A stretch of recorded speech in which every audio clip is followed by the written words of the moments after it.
Happy Wednesday, everybody. This is Pastor David. I am glad to come visit with you today wherever you are. You may be in your living room, you may be at work, you may be traveling. I don't know where you are, but I'm glad I get to visit you through the wonderful concept of technology. And we have this little visit every Wednesday, every Friday, and then Sunday you can join us in church without even being here. So we're excited about that. Just a quick recap. The weekend was wonderful. We had our birthday party. In fact, I had this little football. It says Community Church of Mount Pleasant. We gave these out Saturday. Saturday was our birthday party. We're 8. Congratulations to us. Happy birthday to us. We had food. We had lots of things for the kids, games, giveaways. Just a great time.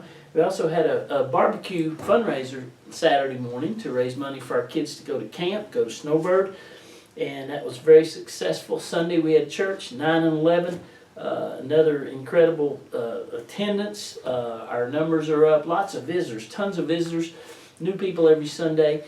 Sunday night, our youth group, our first ever historic deacons meeting. We had 15 deacons and their wives, and we had our first meeting. We had Teenager Trust Christ Sunday night at youth group. Monday night was Ignite. We had 100 folks plus here strategically planning how to better manage this ministry and shepherd our people.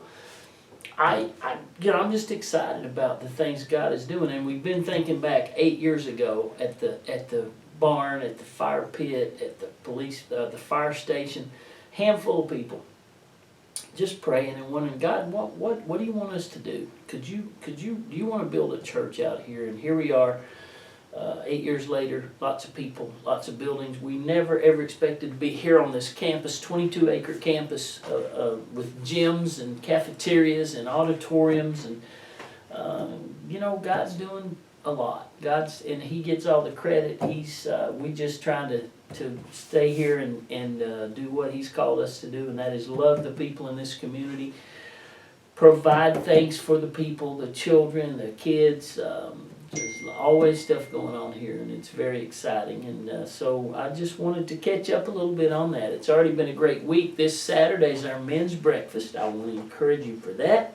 Saturday afternoon is our plant-based cooking class, which has become very popular. And then next Friday, not this Friday, next Friday is a Taste of Home membership exploration meeting. It's dinner. We're going to feed you dinner. And then we're going to do a little presentation for those who've been visiting. A lot of our people are going to come and have thought about membership and just want to learn about this church. Who are you? Who is CCMP? Where did you come from? What do you believe? What's your vision for the future? We want to communicate all that. And maybe you're listening. I'd like for you to come. May 5th. It's our Taste of Home membership meeting and dinner. And boy, it's just going to be a great time. So a lot of good things going on, but I have a devotional for you today that I think is very appropriate, and boy, it's already been a real challenge to me. If you watch us Sunday, or if you come, you know we started a new series. This is a 3-week series on the story of Jacob, and Sunday was our first lesson from Genesis chapter 25, and it was the name of the lesson. The first one was Soup for Sale. Next week is the stolen blessing, and then the third week will be Jacob's ladder. So some interesting things we're learning from the book of Genesis about the life of Jacob. We found out that Jacob, his name means schemer, trickster, and he is a twin. His twin brother is Esau. Well, Esau and Jacob grew up in a home of Isaac and Rebekah, and they taught them to love the true God of Israel. And these twins, though, they were different. They were opposites. They were not identical in any way.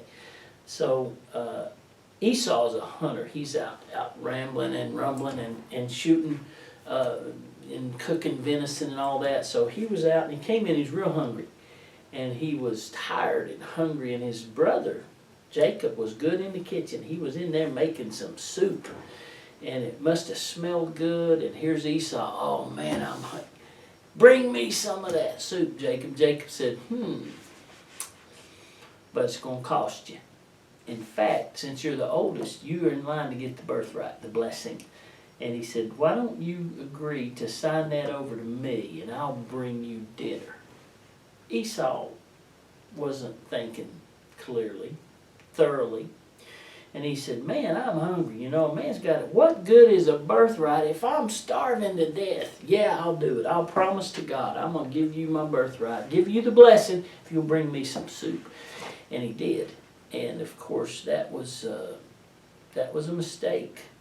Even though in the big picture, it's what God had planned. So the point was, don't sell your birthright. Don't forfeit something that has eternal ramifications for something that is immediate. Don't give up things that are important for things that are not. Listen to this in 2 Corinthians, this over in the New Testament.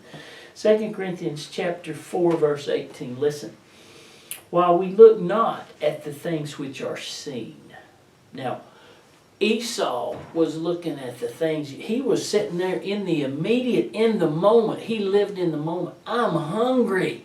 He wasn't thinking about next week, next month, next year. He was thinking about today, right now. Bring me some food.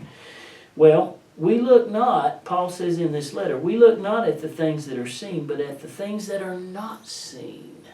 See, Jacob was looking at, he was thinking about things that you don't see. The birthright, the blessing, the spiritual leadership of his family. Esau forfeited the long term for instant gratification. And I told our church Sunday, I said, now don't be too hard on Esau, because some of us do the same thing. Some of you give up things that are really important for things that you can see. We look not at the things that are seen, but at the things that are not seen. For the things that are seen are temporal. It's temporary. But the things that are not seen are forever. And here's my point.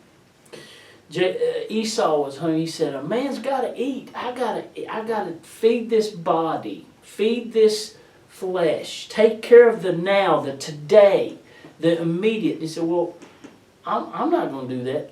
Well, be careful, because sometimes we see something and we see it again and we start thinking about that car, that house, those clothes, and you say, that looks good. In fact, I could have that. I could purchase that. But what's it going to cost me? Is it going to cost me my kids? Time away, because I got to go to work 50 hours a week so I can have the things that I want. So I'm giving up my kids, my family, which is, you see what I'm saying? What good is a birthright when I want what's now? Right now, I want to get this, but you're not thinking clearly. You see, because we all have a birthright. We all have a blessing. Things that are not seen. Can you think of some things that are really valuable that are not seen? How about your health? Is that important? How about happiness? How about joy? How about peace? Peace that's knowing my family's safe. My soul is safe in Jesus. I'm going to go to heaven when I die. How about contentment, being satisfied? Those things are not seen, but they're important, as opposed to things that are seen. The physical, temporal, everything you have is going to perish. Your children are not. Your children you're going to have forever somewhere. Your car, your house, your boat, that stuff's great, wonderful, but that's temporal. Don't sell out for things that are not going to last. I would close with this. Choose wisely, my friends. Choose. Paul said, we look not at the things which are seen, but we're looking for the things that are not seen. Salvation, grace, mercy, forgiveness. Don't forfeit your birthright, your legacy, your relationship with Christ. And sometimes people, they miss this because they think, oh, I would never do that. When they are, they're giving up church and their families and things that really matter. We closed Sunday by using this verse. What does a man gain if he gains the whole world and loses his own soul? So I want to challenge you with that today. Are you living on things that you see? Are you living for things that you can see, or for things that are eternal that you cannot see? I appreciate you letting me visit with you today. We're praying for you. We love you. I'd love to see you come visit us here at church. And if not, you just keep on watching. I want you to know we love you, we appreciate you, and I hope to see you real soon.